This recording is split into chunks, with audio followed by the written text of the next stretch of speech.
네, 할렐루야 샬롬 인사하십니다. 할렐루야 샬롬 샬롬 샬롬 샬롬 샬롬. 하나님 사랑합니다. 여러분 주 안에서 사랑합니다. 나를 지켜주소서. 환난 중에 다윗이 하나님께 나를 지켜달라고 이렇게 고백하는데 내용이 너무너무 아름답습니다. 이렇게 환난에 대해 이렇게 아름다운 고백을 할 수 있는 자가 과연 얼마나 있을지요 하는 마음이 듭니다. 야훼여 나를 지켜주소서. 비가 내리고 창수가 나고 바람이 불고 그 집에 부딪히되 무너지지 아니하나니 이는 주추를 반석 위에 놓은 까닭이요. 이렇게 영원히 흔들리지 아니하리로다. 15장 5절에도 나와 있고, 또한 집을 짓되 깊이 파고 주추를 반석에 놓은 사람과 같으니 능히 요동하지 못하게 하였거니와 라는 그러한 말씀처럼 하나님 나를 지켜주시옵소서 라는 고백을 16편에도 이어서 15편이어 또 이렇게 하고 있습니다. 나는 그들이 드리는 피의 전제를 드리지 아니하며 그 이름도 부르지 아니하리로다. 16장 4절에 이렇게 고백했죠. 여기서 그 이름이란 다른 신들의 이름, 이방 신들의 이름을 나는 절대로 부르지 않겠다. 예, 사도행전 13장 36절 다윗은 당시 하나님의 뜻을 따라 섬기되 잠들어 그 조상들과 함께 묻혀 썩음을 당하였으므로 이렇게 나와 있습니다. 예, 하나님의 뜻을 따라 섬기다 잠들었다. 얼마나 아름다운 표현일까요? 주의 거룩한 자를 멸망시키지 아니하실 것임이니이다. 다윗이 스스로를 나는 하나님께 모든 것을 하나님을 닮아 이렇게 가고 있으니 절대로 거룩한 자들은 하나님이 멸망시키지 않으심을 내가 믿나이다. 믿음의 고백을 10절에도 하고 있죠. 사도행전 2장 25절에서 31절 다윗이 그를 가리켜 이르되 주의 거룩한 자로 썩음을 당하지 않게 하실 것이미로다. 그는 선지자라 하나님이 이미 맹세하사 그 자손 중에서 한 사람을 그 위에 앉게 하리라 하심을 알고 미리 번거로 그리스도의 부활을 말하되 그가 음부에 버림이 되지 않고 그 육신이 썩음을 당하지 아니하시리라. 여기서 다윗을 상징하기도 하지만 예수 그리스도를 상징하고 있다라고 신약 사도행전에서는 이렇게 해석하고 있습니다. 또 13장 34절에 37절에도 사도행전입니다. 하나님께서 죽은 자 가운데 그를 일으키사 다시 썩음을 당하지 않게 하실 것을 가르쳐 이르시되 주의 거룩한 자로 썩음을 당하지 않게 하시리라 하셨느니라. 예수 그리스도를 표현하고 있죠. 실내시라고 말씀합니다. 시편 16편은 실내시다. 그렇게 쫓겨다니고 그렇게 고통 중에 있으면서도 이것이 하나도 절망스럽게 느끼지 않죠. 야훼를 나는 신뢰합니다. 이렇게 시를 시작하고 있습니다. 하나님이여 나를 지켜주소서. 내가 주께 피하나이다. 피한다는 말을 하였으면 그가 어떻게 힘들고 고통스러운지 우리가 알 수 있을 것 같은데도 불구하고 이 시가 하나도 어둡게 느껴지지가 않습니다. 금식하면서 금식하다고 표 안 내고 고통스러울 때 고통스러운 사람 같아 보이지 않을 수 있는 것, 이것도 귀한 하나님의 능력으로나 될 수 있는 일이고 우리 육신으로는 어려운 일이죠. 이렇게 하나님께 지켜달라고 다윗은 간구합니다. 하나님께 피한다고 말합니다. 그것으로 충분한 거죠. 하나님께 피했으니 이제 된 것이 필요한 게 아무것도 없습니다. 하나님이 그래 너 이리 와라. 내가 너를 보호해주마. 우리 아이들 그러죠. 엄마가 다 안아주면 울다가도 그칩니다. 두려움이 다 사라지고 근육 걱정 다 사라지고 안겨있다가 뭐예요? 잠들지 않습니까? 왜 잠들까요? 평안하니까 잠들게 되는 거죠. 고통의 때에 흔들리는 것 당연한 것처럼 여기는 사람이 있지만 고통의 때 흔들지 않는 것이 믿음이겠죠. 우리가 믿음이 부족해서 항상 두려워하고 염려하죠. 고통의 때 우리가 흔들린다면 다시 훈련해야 하는데 세상 가운데서 그 고통이 오면 흔들리지 않도록 인생 가운데서도 훈련해야 된다는 거죠. 인생은 어차피 우리가 정말 험난한 세월을 살아 왔습니다 라고 했던 우리 야곱의 고백처럼 험난한 삶을 살게 되죠. 인생에서 많은 일을 겪으면서 그럼에도 불구하고 믿음이 흔들리지 않는 것을 계속 훈련해야 된다. 많은 경우를 겪으면 우리는 더욱더 훈련되어져 갑니다. 나이가 꼬마 갓난아 일어나서부터 조금씩 자라면서 거기에 적당하게 맞는 분량만큼 훈련을 받아야 되는데 너무 온실 안에서만 자라다 보면 나중에 세상 가운데 나오면 당황하고 그 바람이 더 세게 느껴지죠. 내가 날아가 버릴 것 같고 내가 삼킴을 받을 것 같은 두려움을 더 많이 느낍니다. 그가 나의 오른쪽에 계심으로 내가 흔들리지 아니하리다. 하나님이 계시는데 흔들릴 일이 없죠. 우편이라는 것은 아주 그 귀한 거룩한 것을 가리키는 것이죠. 고통에 있때 흔들리면 그만큼 연약하다. 연약한 부분을 알았으면 평화의 때에 깨닫고 훈련하여서 그런 일이 닥치면 다시는 흔들리지 않도록, 그리고 더욱더 우리가 두렵고 겁이 날 때는 어떻게 해요? 이 힘센 아빠 품에 우리가 안기잖아요. 엄마 품에 안기잖아요. 이런 것처럼 하나님께 더욱더 바짝 달려가야 되겠죠. 하나님을 신뢰하십니까? 하나님을 신뢰한다면 고통 중에 하나님께서 나를 위해서 어떻게 선한 일을 하신다는 것을 우리가 믿고 흔들리지 않는 믿음으로 두려움도 떨쳐버리고 놀라지 말라, 두려워하지 말라라고 하나님이 여호수아에게도 말씀하죠. 그 말씀이 바로 우리 말씀인 줄로 믿습니다. 예, 우리가 믿음의 때, 고통의 때는 믿음의 때입니다. 바로 이것을 알아야 되고, 무엇인가 잃어버렸기 때문에 고통스러워할 수 있는데 그것을 고통스러워하지 않을 수 있도록 우리 믿음의 믿음을 더해야 되겠습니다. 이것도 저것도 더 이루면 다 고통스러우니, 우리가 이 고통, 무엇인가 잃고 고통스러울 때는 하나님의 사랑을 잃지 않도록, 하나님에 대한 믿음을 잃지 않도록 우리는 더욱더 단단하게 뭉쳐져야 되겠죠.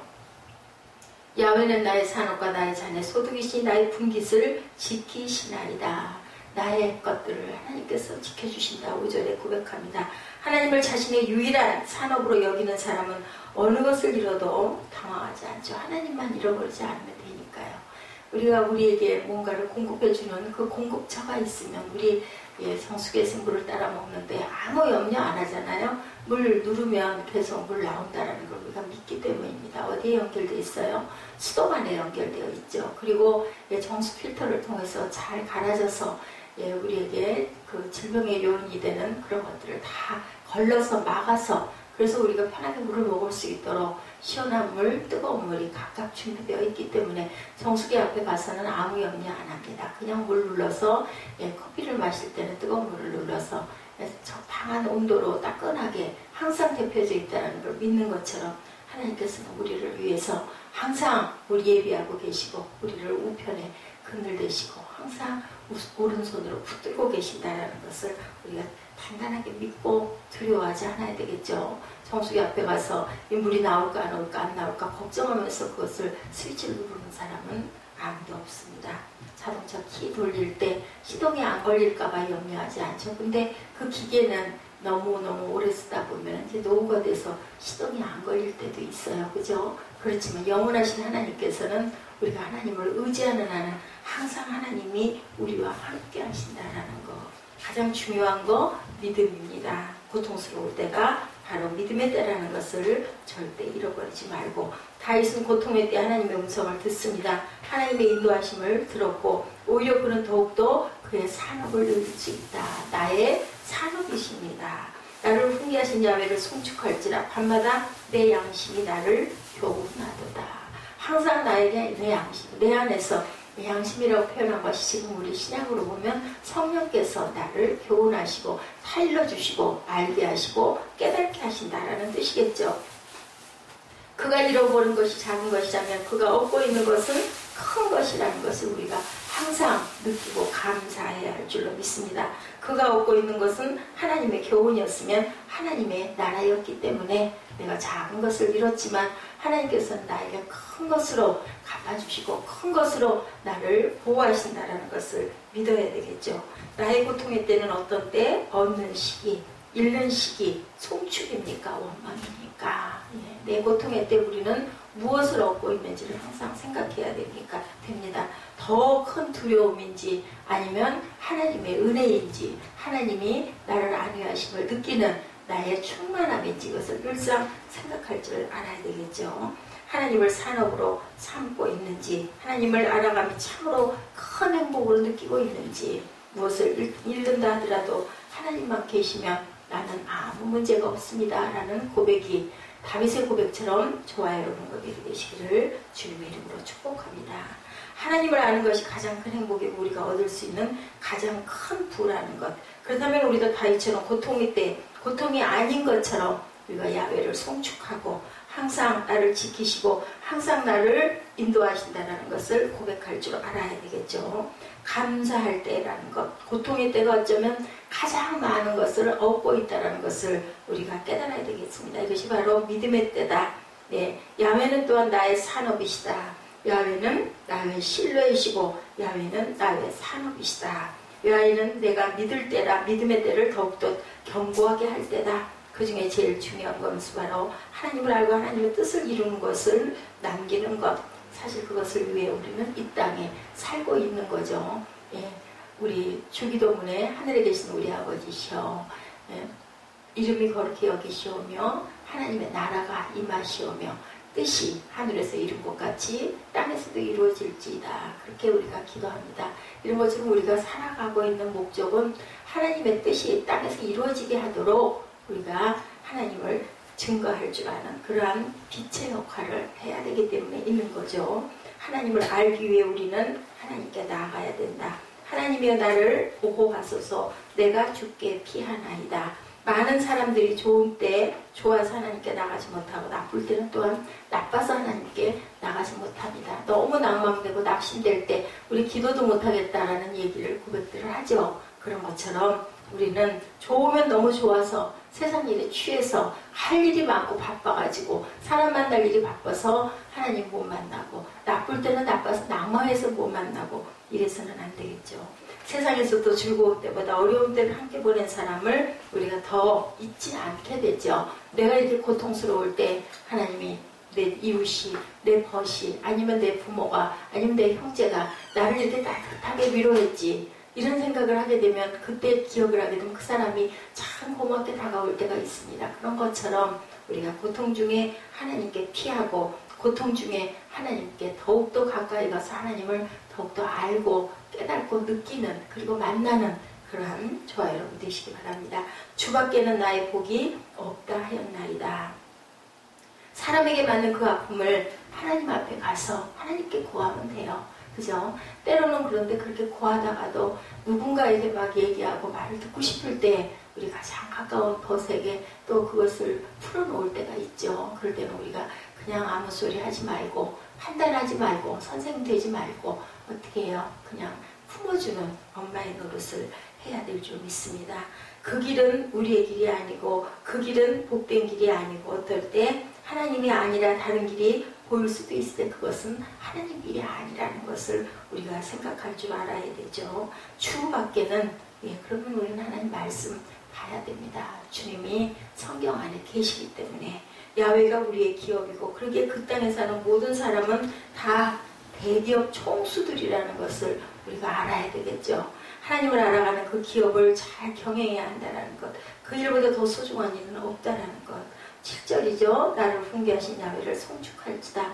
밤마다 내 심장이 나를 교훈하도다. 산업에는 땅이 있어야 되죠. 기업가들이 기업을 일구기 위해 한시도 쉬지 않고 무엇을 하든 기업을 생각하고 기업을 일구기 위해 그 인생을 바치고 땀을 흘리는 것처럼 우리도 우리의 기업인 야훼를 알아가고 야훼를 이 땅에 심는 일을 더 열심히 해야 됩니다. 하나님이 우리의 사업이시기 때문에 산업이시기 때문에 그래서 우리는 밤마다 8절에 하나님을 알아가야 한다는 것, 하나님의 음성을 들어야 한다는 것, 내가 항상 야훼를 내 앞에 모시며 항상을 많은 사람이 이행하지 못하죠. 그래서 자나깨나 어떤 분들 운전하고 가면서도 혼자 가면서 성령님 여기 앉으세요. 저랑 같이 직장에 지금부터 갑니다. 저랑 같이 얘기하세요. 이렇게 얘기하면서 운전을 한다고 하죠. 이런 것처럼 우리는 항상 하나님을 모시고 살아야 됩니다. 이제 교회 주일날 다녀왔으니까 성경책 선반에 얹어두고 또 토요일날 밤 되면 내일 교회 가야지 이렇게 하는 그런 넘게 크리스천들이 되면 안 되겠죠. 산업인이 우리가 항상 더 이루어야 나가야 되고 우리가 무엇인가 사업을 일으킬 때 거기에 열정을 쏟죠. 그것밖에 생각을 안 하게 되죠. 어느 교회에 올라갈 때까지 그런 것처럼 우리는 끝없이 하나님의 나라를 바라봐야 되겠죠. 11절 주께서 생명의 길로 내게 보이시니 주의 앞에는 기쁨이 충만하고 주의 우편에는 영원한 즐거움이 있나이다. 다윗이 이렇게 이 시를 마칩니다. 산업에는 기쁨이 있죠. 우리가 뭔가를 이루면 우리 자녀가 산업일 때도 그렇죠. 자녀가 장성해서 잘 돼서 잘 쓰이면 얼마나 기뻐요. 그저 바라보는 것만도 기쁩니다. 뿌듯합니다. 왜 그래요? 그래도 내가 그렇게 열심히 길렀더니 얘가 그래도 이렇게 바르게 됐어. 그런 마음이 기쁘죠. 하나님을 더 알아갔기 때문에 그런 것 어떤 것보다 더 기쁜 거죠. 기쁨이 있어야 되죠. 영원한 기쁨이 될 것입니다. 우리가 돌아가도 우리는 어디 가서 만나요? 하늘에 가서 하나님 만났을 때 칭찬받죠. 참 잘하고 왔다. 그래 내가 여기 있단다. 그 얼굴을 희미하게 보던 얼굴이 이제는 확실하게 얼굴과 얼굴을 대면하여 볼 날이 있을 거라고 고린도전서에도 그렇게 고백하죠. 야훼는 나의 산업이라고 여러분들 고백하실 수 있습니까? 나의 모든 것 하고 내 일생을 바친 내 모든 것을 다 쏟은 나의 산업이십니다. 라는 다윗의 고백이 저와 여러분의 고백이 되시기 바랍니다. 하나님께 더 다가가고 하나님을 더 알아가고 하나님께 더 가까이 가 의지할 줄 아는 어떤 비바람이 불어도 창수가 나도 뭐 요동을 쳐도 그냥 단단하게 하나님 그 줄만 꽉 붙들고 있으면 하나님이 우리의 그늘 되어주시고 우리의 방패 되어주시죠. 하나님의 산업을 더 이뤄가시는 더 많은 산업을 이루어서 더 많은 기쁨이 되며 더 많은 칭찬이 되고 더 많은 하나님의 기쁨이 되는 저와 여러분들 기쁨들이 되시기를 주님의 이름으로 축복합니다. 기도하시겠습니다.